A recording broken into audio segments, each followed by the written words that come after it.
This winter's not gonna stop. Chairman's comments? Nice to be here. Yes, and I'll bring Tom up to speed. Hopefully, we're not gonna get any more snow next week. Maybe they're not letting, maybe it's possible, it's gonna be rain instead. I'd like to be sure, but, so if we could, just take a look at the, February 22nd minutes. Everybody is taking a look at those.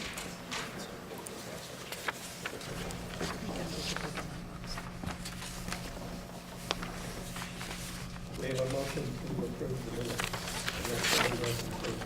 Motion to approve. Second. Motion's been made and seconded to approve the minutes from February 22nd. All those in favor say aye. Aye. I'm abstaining from that one because I wasn't here. Thank you.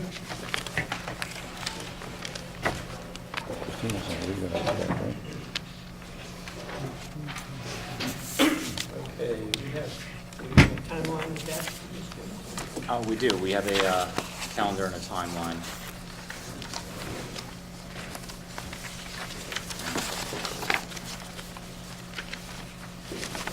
So we'll go over a couple future school building committee meetings later, but Dawn Whittier suggested April 12th right now for technology approvals. And a working group on April 10th.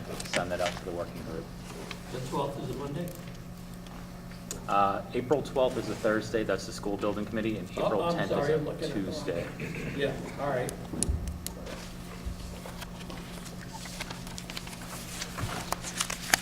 And if you just flip over to the page, there's a quick little timeline. We don't have much time left until the start of the project in April, so. Yep. As soon as construction starts, we'll have a little bit better of a scheduled timeline provided by WT Bridge. That'll be the construction schedule starting then. Okay, so you're suggesting the next meeting of the school committee for April 12th. Correct. Anybody have a comment? Yes. April 12th. Just looking at the calendar, the last day of school is not the 22nd at this point. Why do you want to address that? Okay. The last day of school is currently July 13th. The last day is currently June 26th, it's a Tuesday.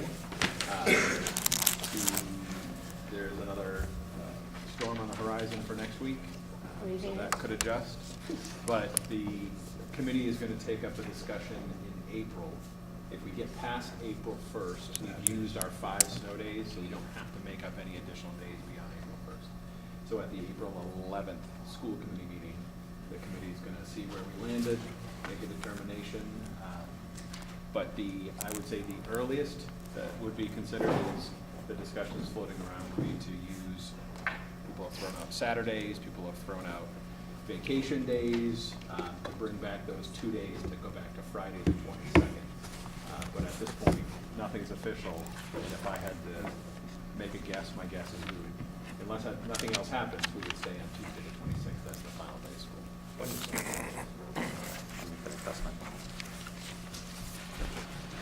Okay, we're gonna get rain next week. No snow. For now.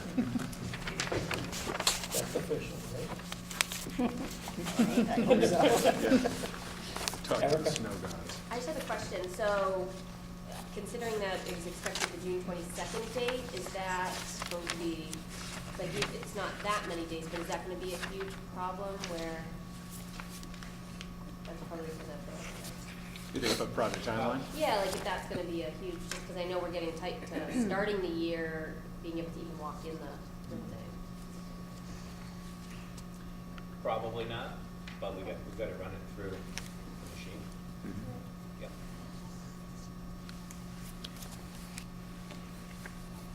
Anybody else with a question?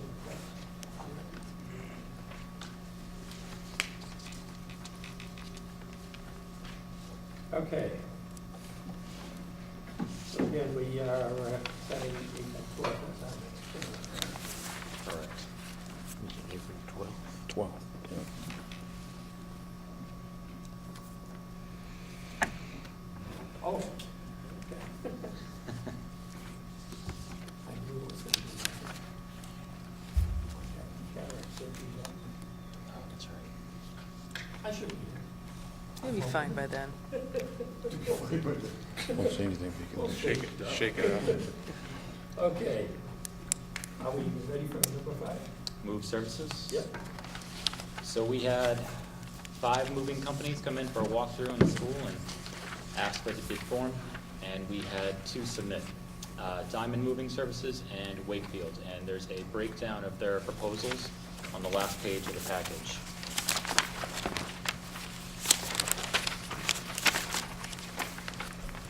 They broke it down in terms of labor. Total labor, Wakefield was low at $22,647.50, and Diamond was the higher one at $39,588. And then that's Wow. just for labor. And then the total prices down at the bottom. Wakefield came in as the low bidder, $27,387. Difference of $16,817. On the labor, why is there such a difference? If they're paying prevailing wages, were they calculating more hours or? So prevailing wages, the union rates only accounts for the admin sections of the building. And if you look at how many workers each is provided, Diamond accounted for more workers for each section than Wakefield. I believe their rates are a little bit higher.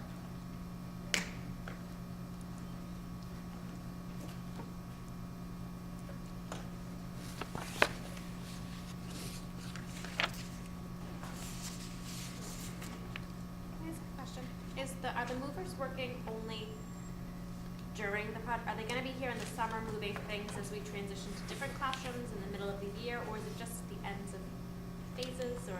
So they're going to be here pretty much in between each phase. So teachers will pack up all of their classrooms, movers will come in when you need to move classrooms, phase 1A to phase 1B, for example. And so each phase, beginning and end of each phase, pretty much.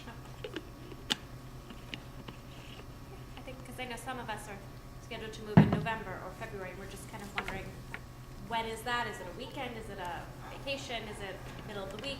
Just wondering how much. And we're going to set up a working group eventually, just so we can work out when teachers need to have all of their stuff packed by, when exactly you'll be moving, and then when your stuff will be in the new room, and when you can unpack. Okay. So, Can I just ask, when that working group happens, that I invite Erica and Emma to join that working group as the teacher reps? absolutely. People okay with that? They know it better than I do. Can you, They're in the trenches, the other kind of trenches. can you define what the work is for phase 2?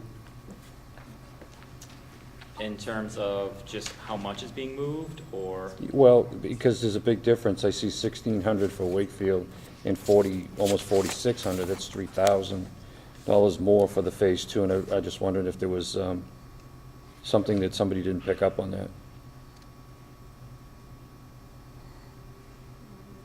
Very little. Yeah, there's not a lot. It includes the supervisor time. No, I know, but I mean, what work is involved for phase 2? I see what Anybody you're looking know? at. Diamond's higher. And I think they accounted for more hours. Wakefield's higher in 1B. Interesting, it's like they. Yeah, I know, flipped it. but that was the biggest difference. I know That's that just, the other one was How they higher accounted in for another phase category there, but I don't know if there was something that somebody didn't see there, you know? Yeah, that's a big discrepancy. Because they don't put the unit prices there, so you're kind of wondering how they calculated those numbers. Where the other one, Wakefield did define the unit price. correct, they did. Mr. Chairman, we've used Wakefield Movers. They are a Rowley company for several projects at Town Hall, for flooring, for moving things from the Town Hall Annex to Town Hall, and for the police station. We had to empty out our modular police building and move things. So we've had a good a good relationship with them. They've been very professional, and their equipment is very professional. They give you carts, and you put everything in there, and makes it easy. No major change orders or any of the? No, I Yeah. can't, we never, it's not as big a job as this, but Yeah. it was, there was a lot to pack up in each It office. was good company though, right? Okay. The place that- Yeah. So to answer your question, I'm not sure why there's a big discrepancy in phase two between the two companies, but I'm curious to look at their breakdowns. They might have, because it's high in phase 1B for Wakefield and high for phase 2 for Diamond, they might have just swapped the phases. Might have carried some costs in the prior phase of the later phase. Did the bid document require the bidder to put a unit price in? I mean, was that in the instructions to bidders? That was not. They needed to provide an hourly rate and Okay. as much of a breakdown as they could. It's all pretty clearly defined, right, the scope, I mean, it's hard to, right? Correct. And what was the estimate for the move for the project? Did you have that in your, We budgeted, when we originally went out to bid, I need to look at the actual 3011 to get the exact number, but I think we were thinking north of $50,000, which is why. I think that's right. Yeah, why we bid it this way, why we reached out to all these companies to okay, register. so we're under budget. Correct. Yeah.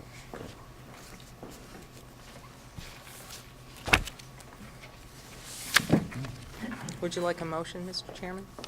So I just have a quick question, sorry. Just in regards to these companies, was there any way to see, like, bids that they've done, like, that would be similar, and then what the final result is, just when it's so low, kind of like, you're looking at the fine print, is there anything, and I know nothing about this, is there anything like that Like to look at previous jobs and see how they did, or? Or if people are like, no, this is pretty typical, I'm not concerned, I trust you, 'cause I'm not familiar with this.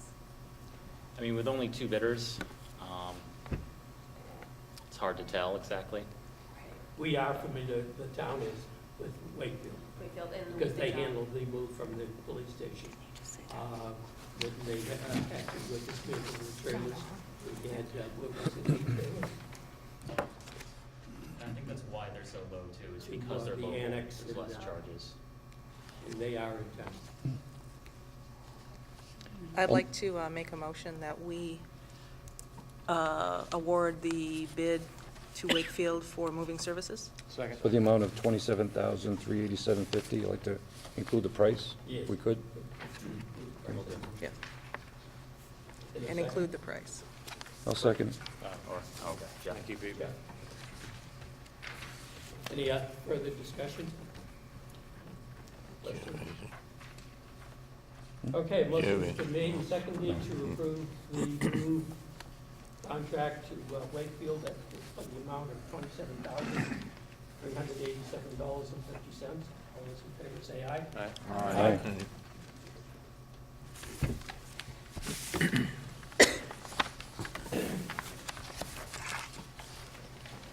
Okay. Moving on to number 6, trade and non-trade bid update. And there was a summary of all the bids that were received, emailed out to everyone. I have copies here if anyone wants one, so I haven't handed those out yet. Yeah, let's see, sir.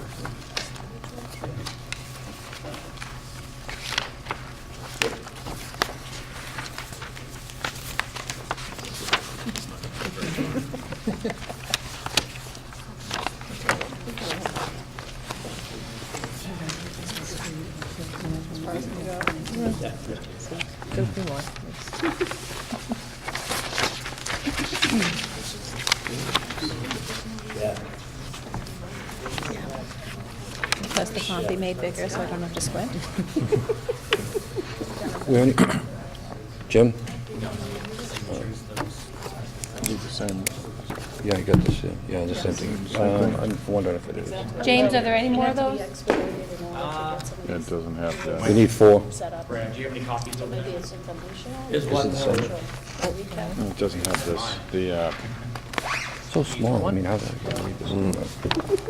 I'll give this stuff. They did that on purpose. Request font size of 12 or bigger, please. They just keep the font size down, rather than keep the Yeah, you price have down. what I have. Yeah, I printed that out. What do you see, the masonry? No, that's first. I just wanted to make sure. What's this stuff, right? Oh, masonry. Miscellaneous worn iron. As you can see, they should have made this copy, because as you can see, it's a little bit better. Is this the same numbers? Yeah, same numbers.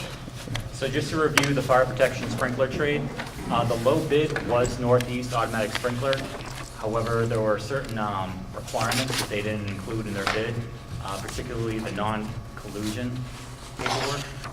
And that's a statutory requirement. They had to be rejected in accordance with 149A procurement. So the low bid for fire suppression was rustic fire protection, $462,500. What's that? I was just talking to him. They're Massachusetts. The budget for that was at 405,000, roughly 406,000. I got from the, well, I only had 60% documents here. I don't include the budget on this one. Mine had it.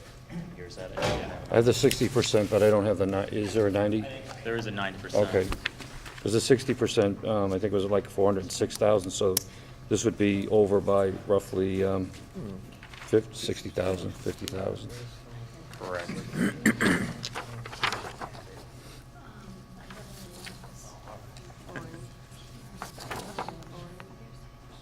This snowstorm's kicking our butt. Off by 61?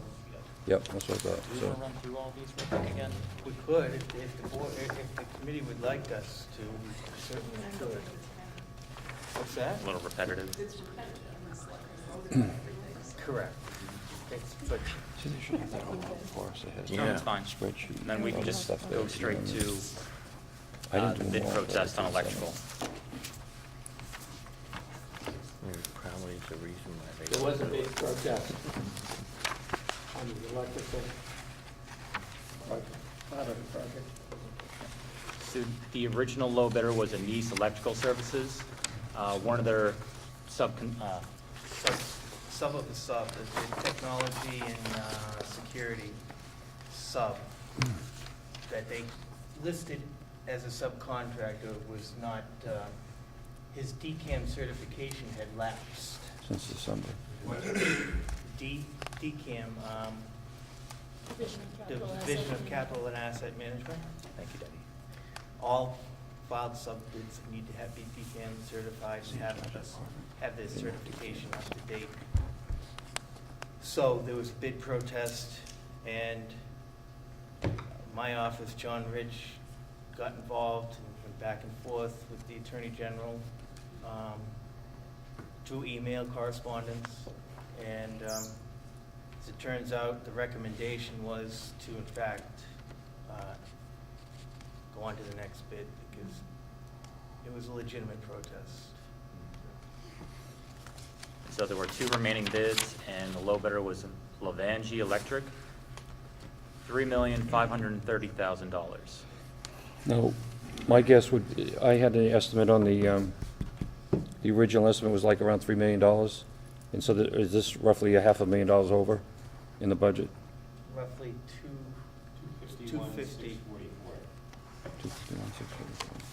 And that's over the 90% estimate. Correct. That's at the 3.5 awarded, not the bid that was tossed out, Brad? Yeah, just the, Angie is at 3.5. Yeah. Do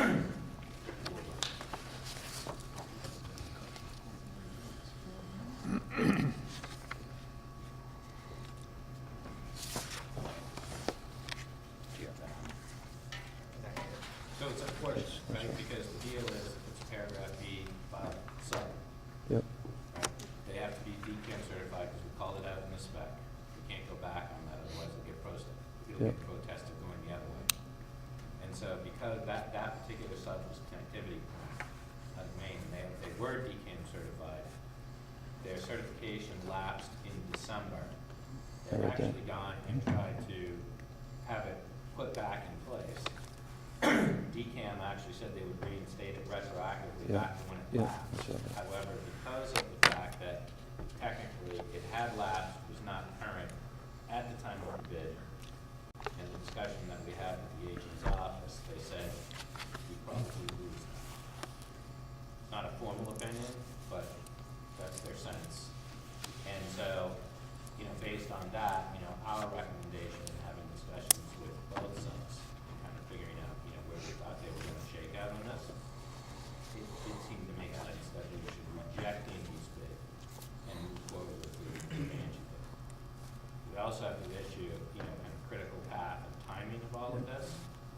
And, based on the fact that, we had an informal kind of read from the AG's office, timing was important.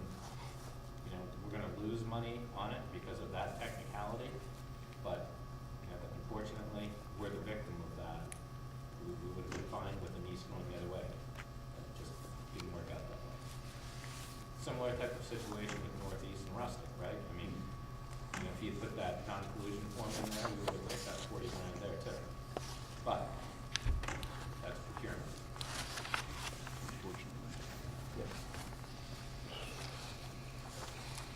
Do we need to ratify that actually, now that it's been approved by the Board of Selectmen, or just presented? This came up Monday night at the Board of Selectmen, and we did vote to approve the low bidders. And we'd like the building committee to, a motion to approve for our committee here, To approve what, Mr. Chairman? that those low bidders were okay with, I that. think everything that's presented as part of LOR 6, which is where all of the trade contractors that were approved by the Board of Selectmen were represented. Is that the ones that we were supposed to vote on in March?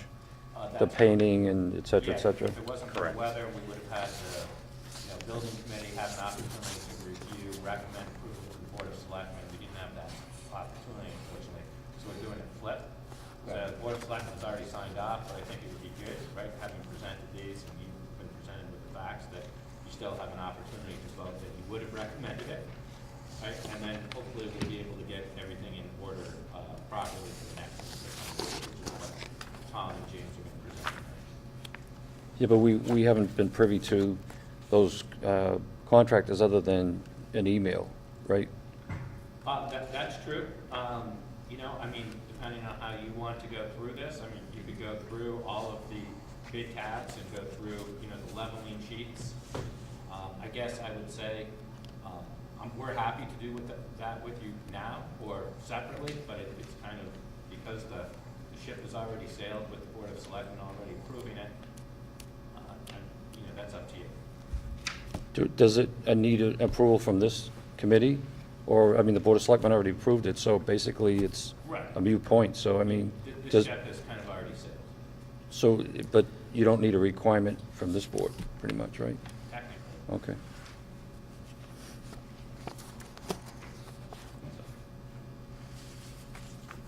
So do we want to rubber stamp it, so to speak? No. Approve it as a committee? I'm not gonna. I mean, Just to be clear, are we approving everything that's in this So, spreadsheet? Or are I we have- doing just the two we talked about No, it's not about package. in this vote? No, it's All of different. those on this spreadsheet were voted on Monday night. Right, but this vote right here, because, I mean, to No, so- Dennis's point, I'd like to know where the rest of these ended up compared to the 90%, so that we know overall where we're at. I can go through that list with you as they relate to the budget, just to give you a sense, because we did this with the Board of Selectmen, Yep. so I think it's correct, we can do appropriate. that. Yeah, I do have 5 copies that were left over from the Board of Selectmen, if anybody wants to take a peek. Mr. Chairman, when we want to talk about things like that, can we be, and I guess I'll be blunt, be prepared to have enough paper so that we can vote on things? I mean, we're asked to vote on something here that we weren't privy to, number one, and we can only get 5 copies to try to vote on something. I mean, I don't think, we have enough information or time to really Well, give a fair statement on this. I understand where you're coming from, Dennis. I understand. But don't forget, we have missed 2 meetings. We missed the meeting on the 1st, we missed the meeting on the 8th, and we're trying to catch up, and we only got 4 weeks. Well, yeah, I don't mind catching up, but the thing is, we're running here, and I understand that, the selectmen, under their authority, have, approved this, and they have that right to do that, because they're ultimately the people who are voting. But, to ask a committee to back up something that we weren't really part of or don't have any information on, I don't think that, we should be just rubber stamping these things. Well, I think we agree that our vote isn't technically required, so that means it's not required tonight, so why don't Yep. we just defer this and provide everyone with the information? Yeah, it'll be fine. Would you like me to make more copies? Does anyone want a copy? I'd like to have a copy. Do you want to have have it on the agenda for April 12th, or you put it off till then? Or- I think it's Because kind we're of a not gonna moot meet point. I again think we till just, the 12th. I just want Yeah. to know where we are money-wise. I mean, we're going through each of these items, and are we over or under? I mean, I didn't watch the selectmen's meetings, unfortunately, so I don't know, where we are. We're trying to tabulate how the whole project's gonna, If I may, budget-wise, we are under budget. We are running under budget. I mean, it's tight, but we see this job coming in under the budget. Can we just have Brad go through the deltas? Is that possible, just to the? I mean, that's why we have Pink and Company. They're representatives. They should be, guiding us a little bit as far as, whether, everything is fine, financially, and, those are the best contractors that we can do, so that we can, act intelligently. Agreed. Could you list the base budget? The 3011 budget? No, not on that. Could you? I can, yes. What is this variance number? What is that represent? 760? Variance for what?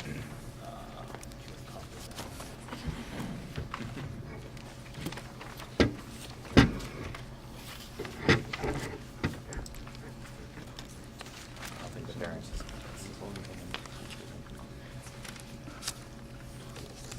Is that on that paper that I handed out? Last page.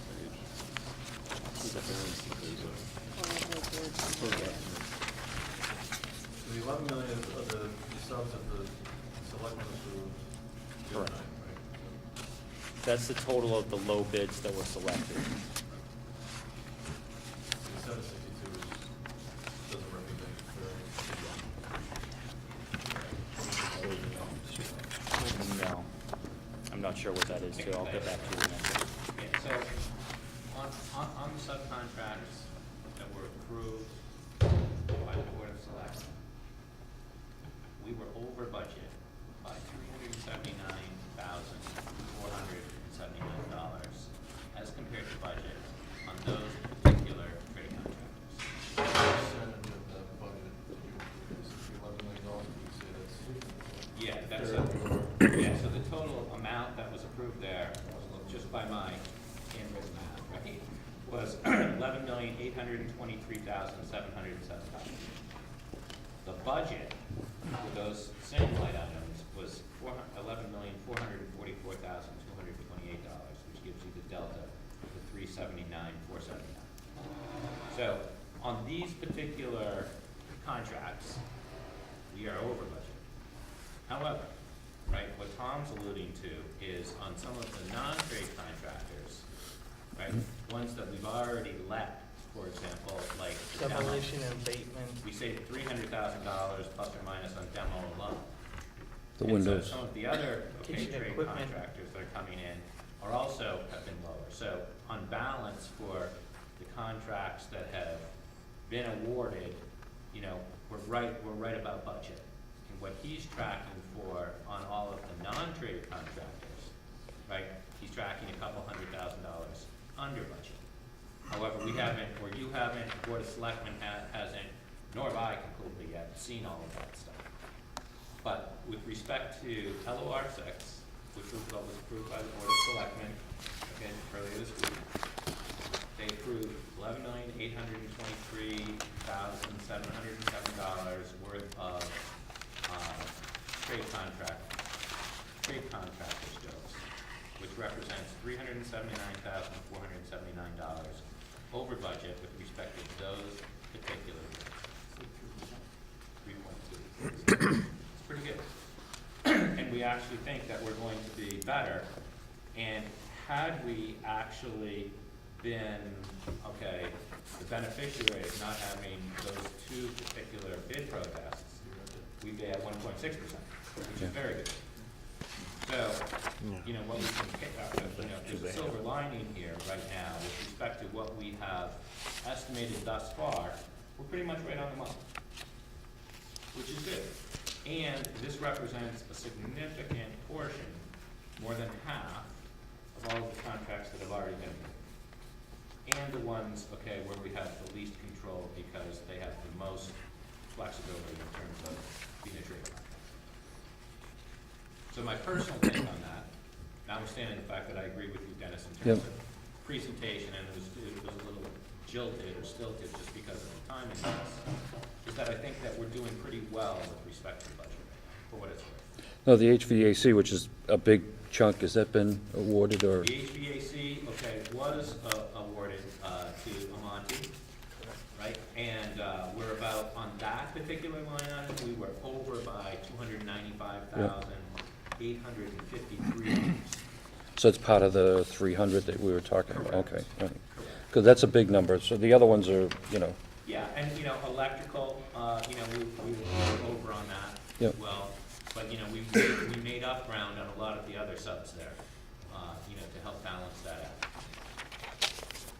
So just to confirm, when you're talking over budget, you're not factoring contingency? We're not talking about contingency. When I'm talking about over budget, I'm only talking about the trade contractors that were approved here. We have a whole bunch of non-trades, okay, that Tom's gonna speak to a little bit more tonight, right, that also have to be considered. And what he's saying here is when you factor in the non-trades, okay, so you get all of the trades beyond the WT Rich portion of the GMP, which we have yet to see, we're actually tracking about $200,000 under, is what I think he's saying. Yep.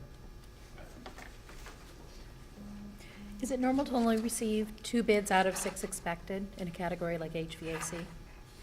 You Is know, that a it concern? varies. I mean, you know, people are busy right now.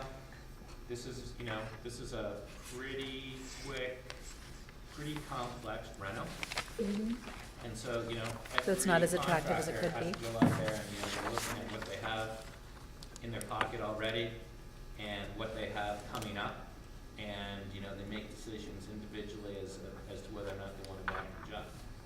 I thought, you know, we got, given the size of this job, the complexity of this job, I thought we got reasonable coverage. Yeah. I would have liked to have a little bit more coverage on a couple of trades, but, you know, we ended up, but I think when you compare that to where we said budget-wise, where we expected to come out, I think we were relatively close. The market is flooded. I mean, there's a lot of work out there, and this is a very, very complicated job with the phasing. And, you know, they're gonna go for the easiest job where they can make the most money. I think that was the biggest issue with HVAC. And you know, we had a good contractor there, you know, we've done a lot, our firm has done a lot of work with Monty. Yep. You know, they do good work, right? We also have them as the plumber on this job. Yep. They came in low, on plumbing. But, you know, so, you know, and we checked them to make sure they were comfortable with their numbers, and so I think we're good. Just wish it was a little less than 25% difference for, you know, with just 2 contractors. There was a 25% difference, you know, approximately $1 million difference between. Yeah, I mean, it concerned me that we had 2 there at the time, right? That, you know, all of a sudden, Amonte might decide that they might have a technical or a clerical error leaving that much money on the table. But, you know, we touch base with them, they're good to go. So, you know, they're qualified, they're the lowest bidder. You know, they're pretty close to being on budget. Let's go. They've done 2 of our buildings in the district within the past 15, 20 years. They also did the underground exploratory work here too, that we got the survey on, so they know the building, they're comfortable. From a plumbing standpoint, they know what they're getting into here.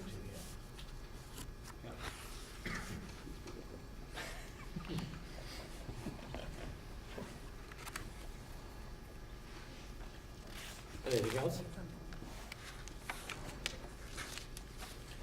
All right. It's I think it's municipal power next. Yep. We didn't do any elections.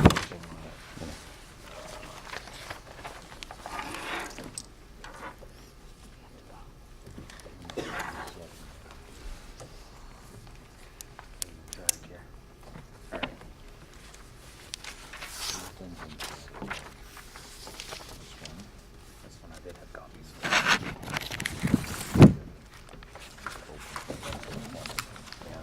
Oh, I know, yeah. you guys know? Yep. I got the original.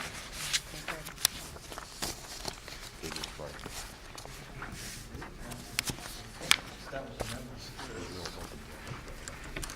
So what Tom's passing out right now is the invoices from Raleigh Municipal Light for removing the old poles, overhead wiring, yard lights, transformer, for replacing the pole, the underground wire riser pole, and then a third one for buying and installing the wire, installing the riser, and the terminations at the transformer and grounds.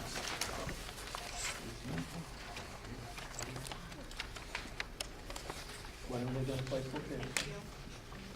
This is going to be in Phase 1A. So in April? I'd have to check with, yeah, have to coordinate with them. So the first invoice for removing the old poles, wires, overhead, URD, yard lights and transformer, $3,629.57. Joe, do we want to do a motion on these one by one, or? Yes. I'll make a motion that we accept the bid from Raleigh Municipal Light and Power, removing old poles, wires, overhead and URD yard lights and transformer for $3,629.57. I'll second it. Motion has been made and seconded. For the Raleigh Municipal Light vote. Any questions? All those in favor say aye. Aye.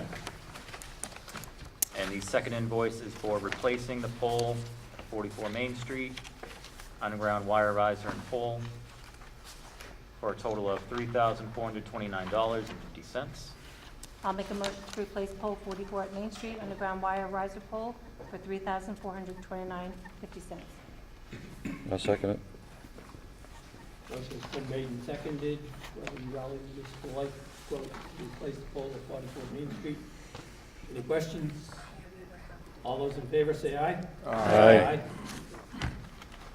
And the third invoice is for buying and installing the URD wire, installing the riser, making up the elbows and terminations, placing the transformer, and installing the grounds. Total of $6,831.34.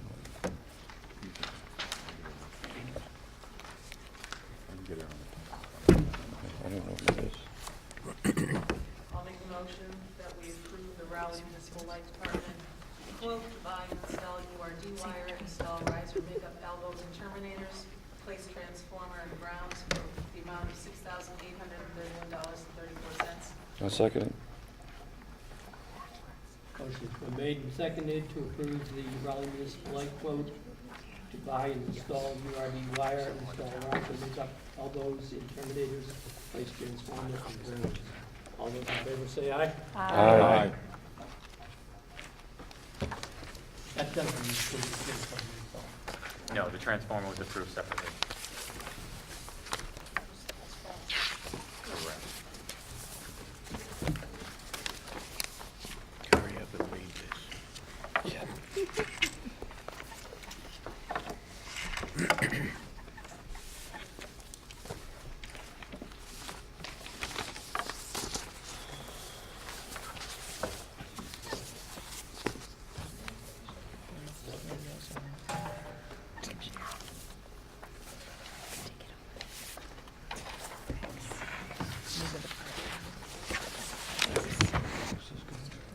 Okay. It's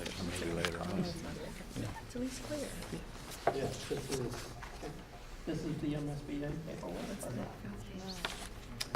So this is, Tom will speak to this in a second. This should be amendment number 7. Do we want to wait for this until other?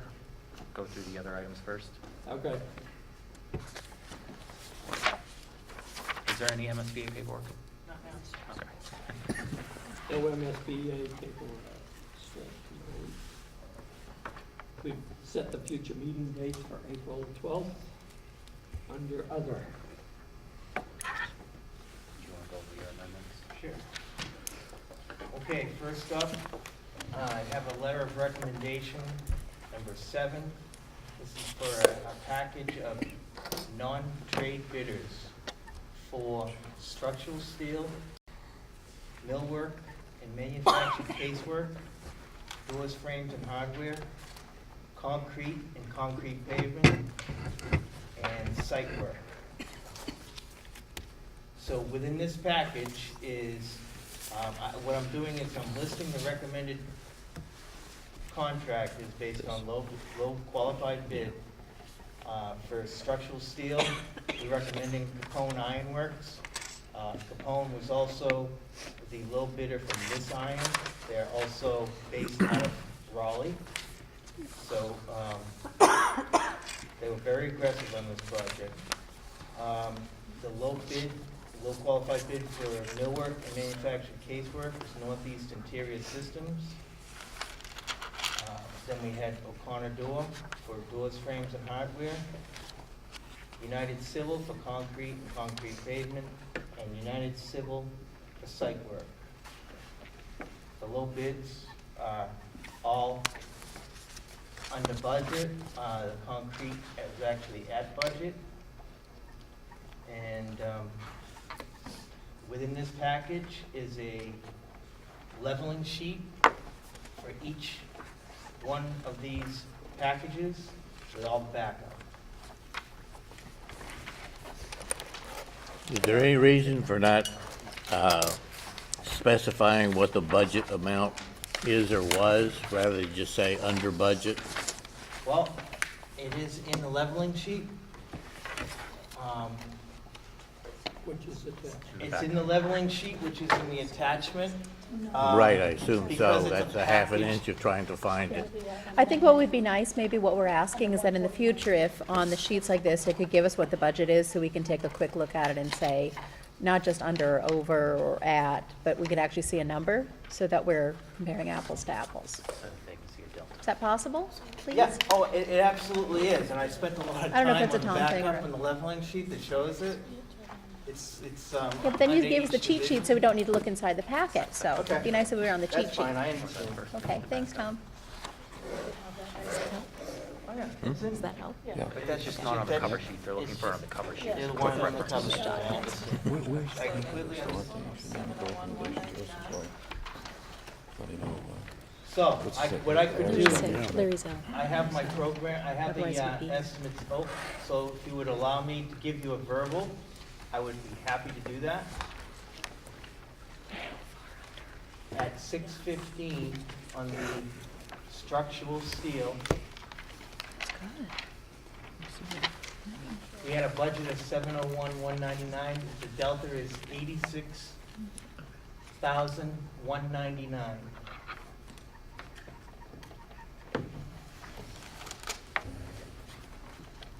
That's the first one. Yeah. Northeast Interior Systems for the millwork and manufactured casework. We had a budget of $1,437,216. The delta is $57,441.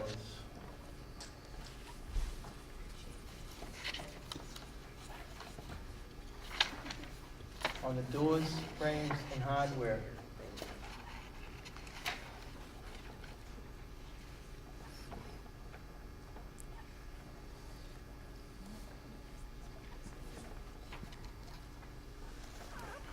the budget was $393,166. We had a delta of $94,166.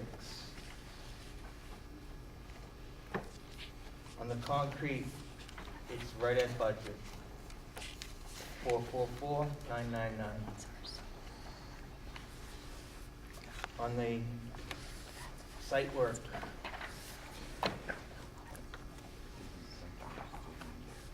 It's fixed rate, so if they underbid and screwed up, then they're done. That's I know. we got a budget of 2,767,935. We are under budget 29,739.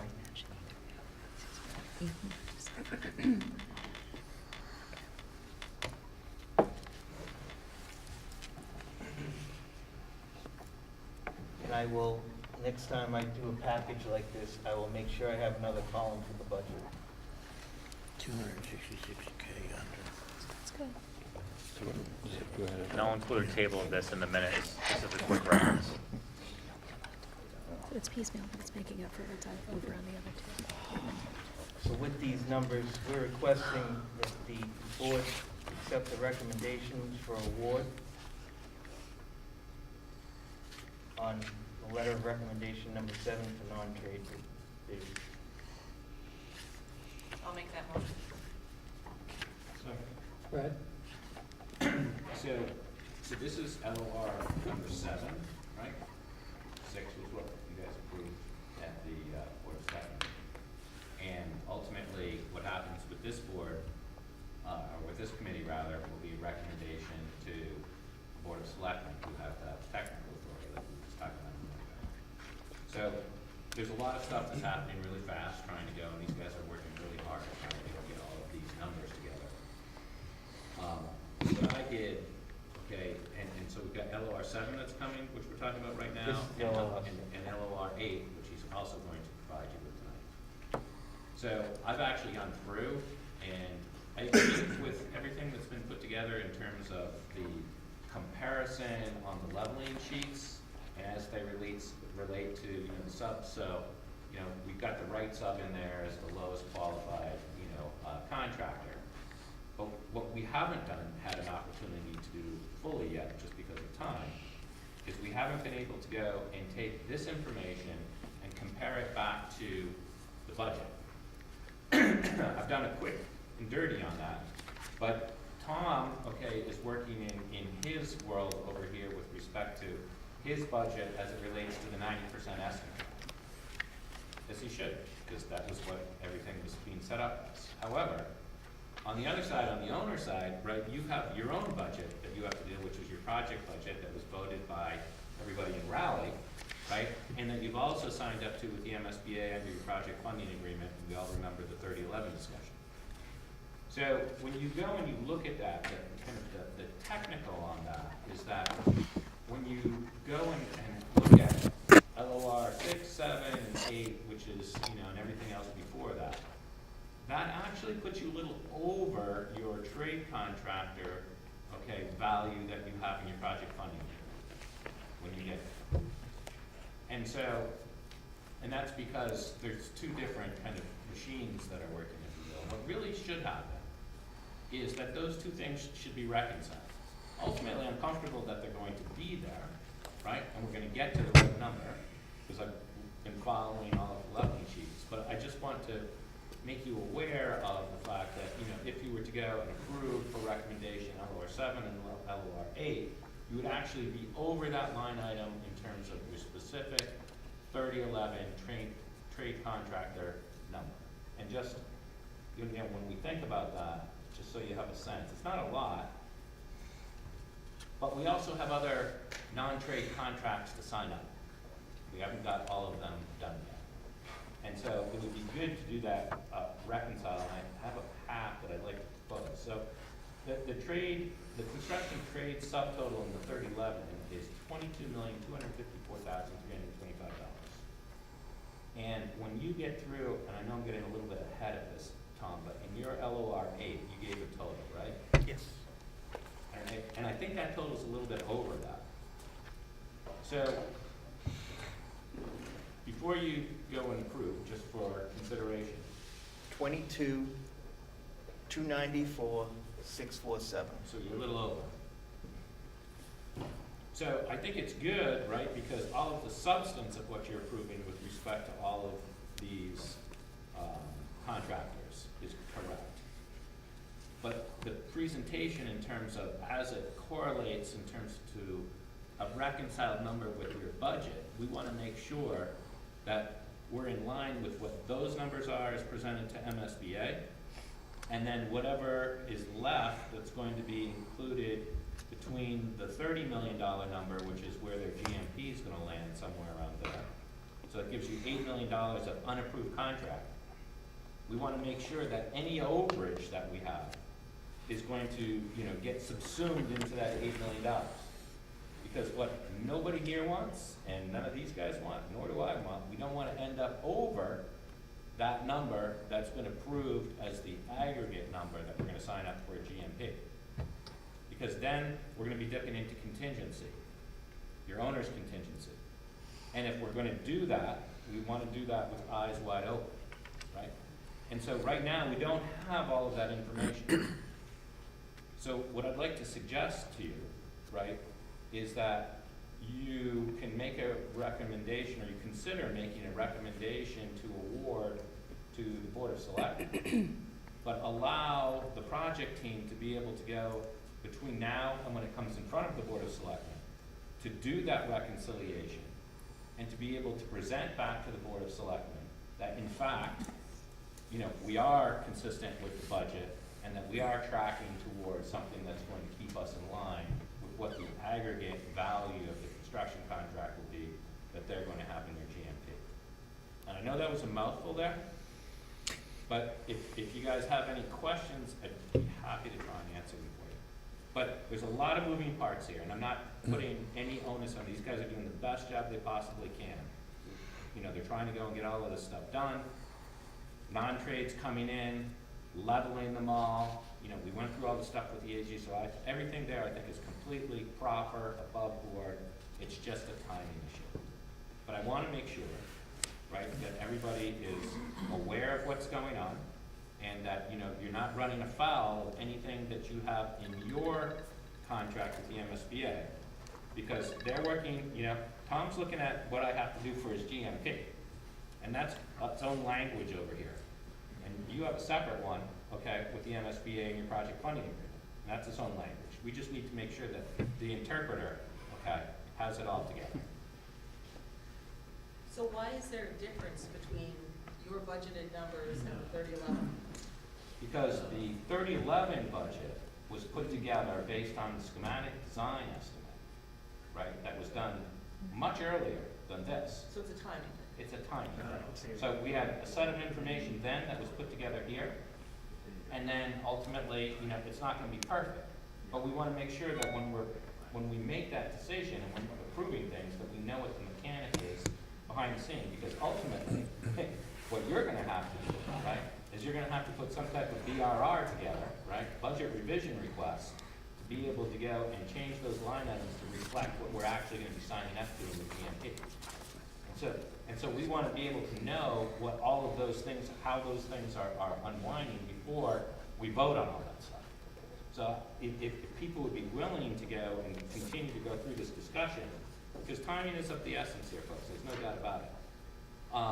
Contingent upon us being able to go and do that reconciliation, and then sit down in front of the board when the Board of Selectmen meeting comes up, be able to go and say, we've done the reconciliation, we understand how the two languages things are working, and we're comfortable in making the statement that we are tracking on budget, and we can lay that mechanic out. We just haven't, in fairness to these guys, they just haven't had time to do it. Can I ask a question? So obviously the two big factors are, is it a quality vendor, and is the price right? So as far as the recommendations on 7 and 8, are you confident that the vendors are the right choice? Obviously, the second piece of that being, which you need to vet before I would personally feel comfortable, is it going to fit within the budget? Right, and remember, we went through a pre-qualification process with all of the vendors up front. Yep. So that part, we're all on board with everybody's going to be decent there. And they're going to go through that and put that through on the leveling sheets, and we've worked through that. And even if there were some that are coming under their umbrella, okay, as the CM, or if it was a 149 GC bid, we don't have a lot of flexibility there. You know, they're covering it, right? It's their contract, and they have the opportunity to choose those subs under there if they're not trade contractors. But there's nobody that we saw when we went through the leveling sheets, you know, that was giving us any angst. So the quality part. That's the most important thing. The quality part, I think we're, you know, it's construction, right? But, you know, we don't have anything that's leading us to believe right now that there's a problem there. We do, and the money side, I think, is fine too, right? But we have to be able to, I think, you know, eyes wide open, make sure that those two things are jive. And that's just gonna take a little time, but I think that we can get there by the time the Board of Selectmen has to sign it. What's the time frame that you're talking about? When is the Board of Selectmen meet? I thought we were aiming for Monday Monday. night, right? At least. Yeah, so, I mean, then these guys have till Monday night to be able to get it, right, and put it, No you know, pressure. out for all three firms to go and look at and have that understanding. Because honestly, I would be uncomfortable making a recommendation unless I was confident, right, that those two things work. Right, and that's why we're having this discussion right now. We're actually meeting on this tomorrow morning. I have no problem working all weekend. I was gonna say, so obviously this is the last time we're gonna be meeting as a committee. So for us to vote a provisional approval based on that contingency, I mean, I don't think we're ready yet, we haven't even seen the 8, but at that point, I'm uncomfortable with that, and then it's a matter of, I heard you say, could wait another week if timing-wise that could happen. But I think this is our last opportunity to take action as a committee, so I like your approach. Yeah, we do, you know, I can make the offer that we meet every week so that, if you need a week. But if you can get it done for Monday night, we're all set. But we select. I need to get a lot of information from you and Larry and work with you guys to back into where you were versus where we are now. Right. And we're actually meeting tomorrow morning, first thing, and that's when we're gonna start this Right. process. Yeah. Does anybody have an issue with allowing for the letter of recommendation to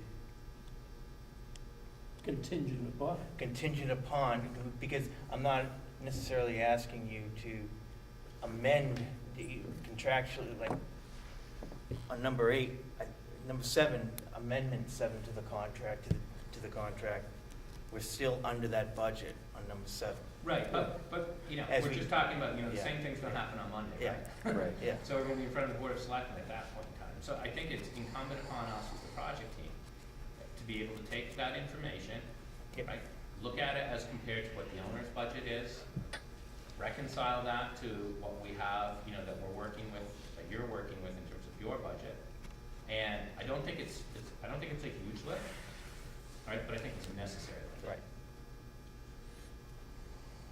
So at what point in the project would we need to do those BRRs? That'll be on us to do that, to draft the BRRs, to talk to the Right, so what we'll be doing that when we get the GMP. Yes. Okay? Once we have the GMP, right, then we'll have all of this stuff will be wrapped up neatly in a bow. These are components of the GMP, right? We're trying to get those executed in advance of actually having the full GMP rather than waiting just because of the timing of having to get these contracts and these contractors on board and get the work going right away. Right. Right, because we got work that's gonna be technically happening, right, the Walters can be chomping at the bit to get on in April. So Right, and we don't want anything We need the rejected. electrical side on, right, so, you know, that's why we're doing this. Right, and we don't want anything rejected by MSBA because, you know, there's not enough money in that particular line, so. Right, I think that part's all gonna be easy. I just, this part here, we just wanna make sure we got all our ducks in a row. Brad, am I safe to assume that we want to try to keep as much of the contingency in place so that we can save it for the project for anything that we see? I don't wanna dip into any contingency right now. But the contingency is for the project itself too, for overruns or unforeseen things like that. So if we dip into it sooner to cover these overages, then we would have, Correct. we could have an issue Right, we in would during rather construction. not have to go and dip into any contingent, just so everybody understands, right? We have two contingencies here with respect to your owner's contingency. We have a construction contingency contingency, right, for errors, omissions, unforeseens, latent conditions, which is pretty healthy at about 7%, right, because it's a rental job and we're being conservative as we should have when we put the budget together. You also have a 2% contingency that's owner discretionary, right, for other things. And so we want to, in the best possible case scenario, is we want to be able to not have to touch either of those when we come in on GMP day. And what Tom's telling us right now, with a significant number of the precincts reporting, we're still tracking at $200,000 under. We still have more. They still have more that they have to buy out, but they're getting pretty close because they're looking to tie up their GMP and get that executed within 2 weeks. So there's only that much left. So right now we're feeling pretty good about that, and we'll continue to keep everybody updated. But I just think this is almost more of a technical matter than anything else. But I think it's important for you guys to understand. Anybody else?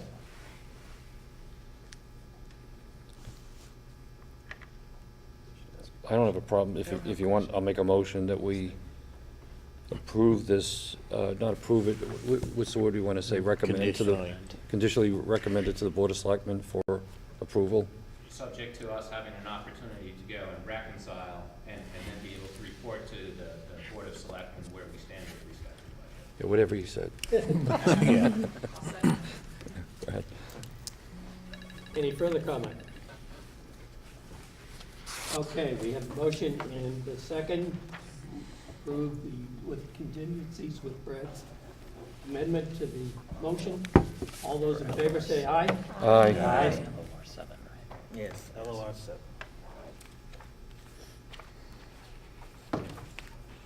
And then we have LOR 8, which I believe you have.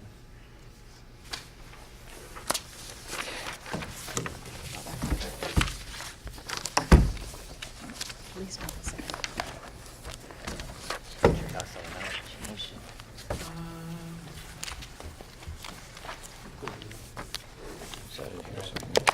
Yeah, you need, but you're not, probably not gonna exercise those.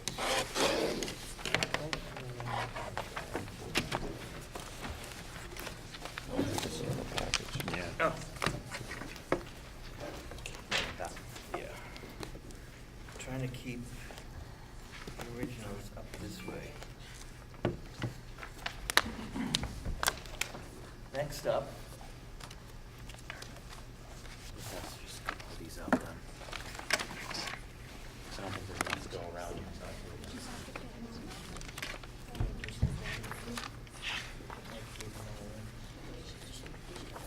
I'll wait until everybody gets one. You have enough for everyone, or? I believe I printed them. 15 of them. No, we need more on this side.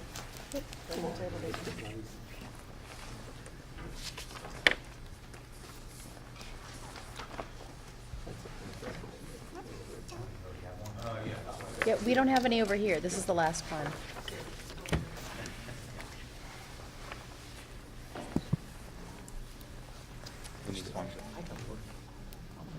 Tennis.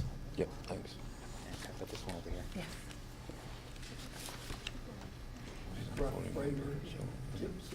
We should give it to the voting members. Does everybody have one? I think there's a couple people sharing. Okay. That's, sorry. Yeah, I'll put it in the. Letter of recommendation number 8 is a rough framing and JIP board assembly. We solicited 6 subcontractors and received 4 proposals back.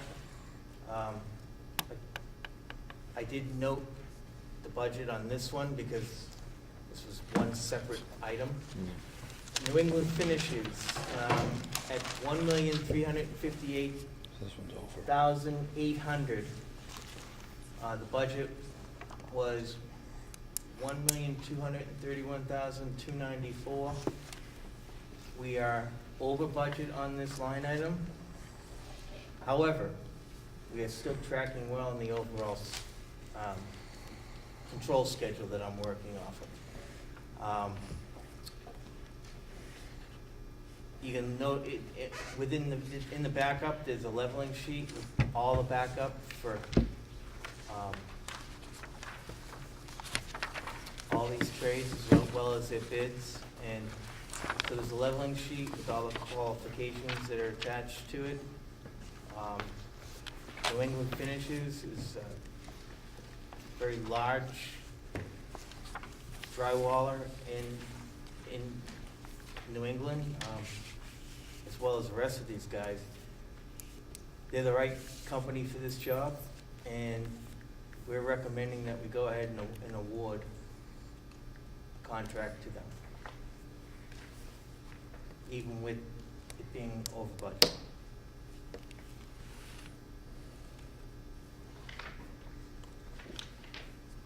Why do you think there was a discrepancy? From the estimate, from 90% construction documents to versus where the schedule is, the phasing, we did the best we could with the budget. There's a lot of work out there. So the reasons you said. Yeah, I mean, it's pretty much the same thing. It's getting busy out there, and I mean, when you do the math, it's percentage-wise, it's not that bad at all. And all these bids are pretty close, so I mean, it's a solid bid, it looks like, anyway. It is a solid bid when you look at the leveling sheet.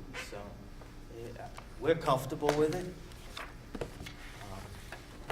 Again, we do have to do some homework based on the 3011 trade budget, reconciling to the 90% that we've been working on. We're confident. As a CM, we're confident. These are the right people for the job. This group, New England Finishes. New England Finishing Systems. No. I've heard of that. You want to show them? Yeah. So are we making the same motion as we did on 7? That would be my recommendation. So What? I'll make the motion that we recommend to the Board of Selectmen, subject to the leveling that's going to be done prior to you guys meeting with the Board of Selectmen. Make sure. Thank you. The same, or take it as done.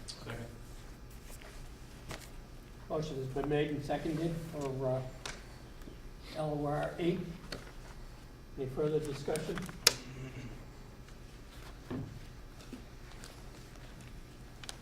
All those in favor say aye. Aye.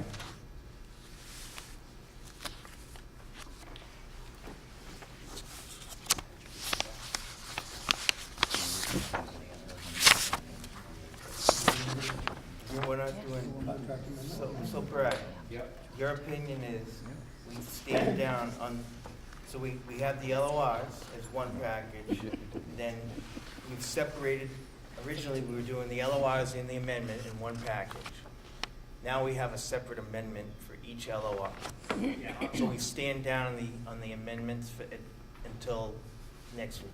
Yeah, and honestly, I think that this committee should be involved in making the recommendation of the LOR as a contractual matter. I think that strictly resides with the Board of Selectmen anyway. So I don't even think this committee, they've effectively gone and said, yeah, go ahead and sign the amendment because you've approved the letter to award, or recommendation to award. Thank you. Yep. So, I'm gonna sneak these back. Okay. Many of you know that we've had a change in staff. I'd like to introduce you to Walter McLeod. We're introducing him as the superintendent for the job. Walter's worked for W.T. Rich for many, many years, and as you can see in his resume, he does some really large projects for us. The original person that they recommended stuck on a job that's things just didn't work out when we presented him. How long ago was that? 16 months or so? Yeah, it's been 16 months. things like this do happen. I've talked to Christine about it. We talked to Joe about it. And sometimes things like this do happen where the person we had lined up, things just didn't pan out. So Walter is very capable. He's been doing this for many, many years. And Walter, here's Walter right here. Nice to meet you all. I've been with the company since 2006, and every job has been extremely successful. And this is the first time that actually I've had the pleasure to meet with the committee members of the school, actually, that we be working on. And it's a pleasure to be there. Most of these contractors that you see that are on the bid list, whether they're trade contractors or non-trade contractors, I've actually worked with and have had very good success with most of them. When I say most of them, it's 99%. You've always got some ones out there that are challenges, right? But nonetheless, in the art contractors, as the Nealans have. So, that being said, this will be a very successful job, I'm sure of that. I totally understand the needs of principals, superintendents, building inspectors, and DPWs, police departments, and fire. I'm finishing up a job in Chelsea, and as of Monday, my dedication, this coming Monday, my dedication will be 100% to this school. I've got another superintendent that's taking over where I am finishing off. I've been there for 3 years, and that too is very successful as well.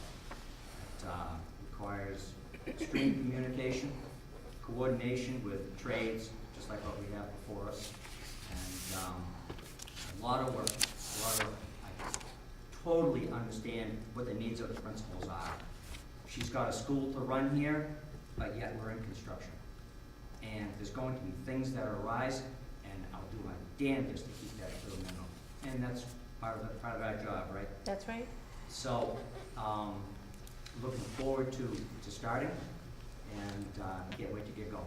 Can I just add a little bit to that, if you wouldn't mind, Walter? So I met with Tom a couple of weeks ago. Actually, it was that Friday we had a no-school day, but the offices were open.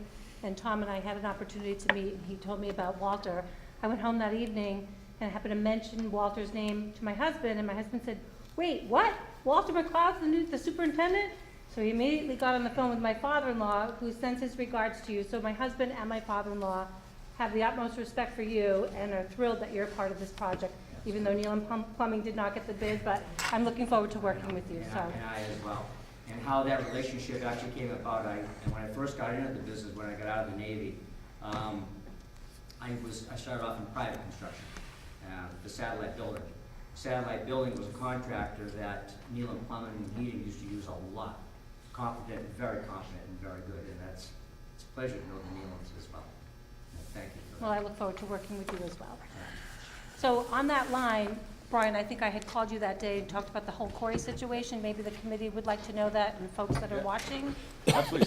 So the way we're going to process this is, so Triton, we run our own quarries. So rather than having the company run quarries, we actually, as an educational institution, get more information. We get pending charges rather than just posted. So the way we're going to process this is we have trust in Walter, and so Walter's going to sign off confirming the individual with the license, and then we'll process them. But I have the confidence in saying that Walter will say, yes, this person is this individual standing before me with the license, take a copy of the license. But we will be running the quarries, and then we'll maintain those and address any issues directly with Walter as they arise. And you will be on site in this building next Monday, correct? So we're working on space for you to be able to look at plans, and then the trailers will be coming right before April vacation. Well, 26, 27, somewhere. Yeah, with the snow. That's right, I forgot. How did I forget that? Yeah, I had them scheduled for next week, and I decided to put that off. Walter's on board now, kind of let him handle the site. But we do have another storm coming, maybe next week, I hope not. Rain. Nope. Well, let's pray for rain. I saw Channel 5 actually at noon on my phone. They're looking at 3 separate tracks. One of them could miss us. One snow rain, the other one it rained. It could be anything. Yep. It's still too early to tell yet. So I don't wanna pop up Walter any more than it's probably already popped up here. But I just had the experience of working with Walter over in Gloucester at West Parish, which some of you have been through, right? And we worked with Walter on that job, and it was a great experience. He does a great job, and I think we're really lucky to have him. Look forward to starting. Christine, I do need to stay on for one day in the office next Thursday. No problem. We get some photos or something. It'll be, next week will be, he'll be here, but he'll be moving around, and then the following week will be full-time. We'll share telephone numbers, of course, and communicate with emails and so forth. Absolutely. As well as we always do, so we're fine. We'll stay in touch. Should let the Tell staff Bob know Johnson said Yeah. hi. the bathing face. Yep, absolutely. Put them up on the board in the front. We'll get your photo Why on the not? staff board in the front. When I was up here with Harvey, I was Everybody will looking be at like those. calling the office. Funny. You should do that. Well, I think it would give the kids a sense of comfort if they have, the kids like the pictures on the board. Yeah. Sense of comfort for who's walking around the And school. the teachers are so, like, Yeah. there have been just, and the teachers call like right away, Yep. just they see anybody, so I think for Yep. everybody, and we can talk to about the kids, to look at the board too. Is there a staff meeting at which Walter could be introduced? Not till April, but I'll put out an email. Walter, are you gonna need a computer temporarily? I have one. You I have a my laptop? I'm bringing my laptop. All right, so I already up, have yes. space for him. He'll go in Frank's little spot over here until the trailer comes in. Okay. Because Frank's already moved out into his new temporary space. All good. You're gonna be right in this blue door. Thank you. Okay. That worked out easy. That was Oh, you can visit at lunches and everything. It'll be great. We'll get you all set up. Thank you.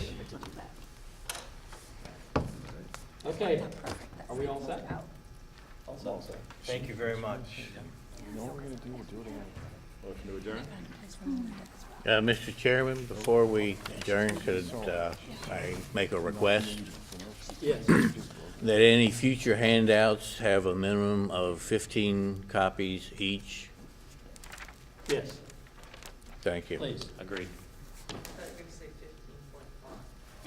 you were gonna say 15.5. That too. I'll vote on that. I did have 15 for everybody, but there are 5 that need to go when they leave here, and I will make 20 the next time, but there are 5 originals that need to go to the Board of Selectmen.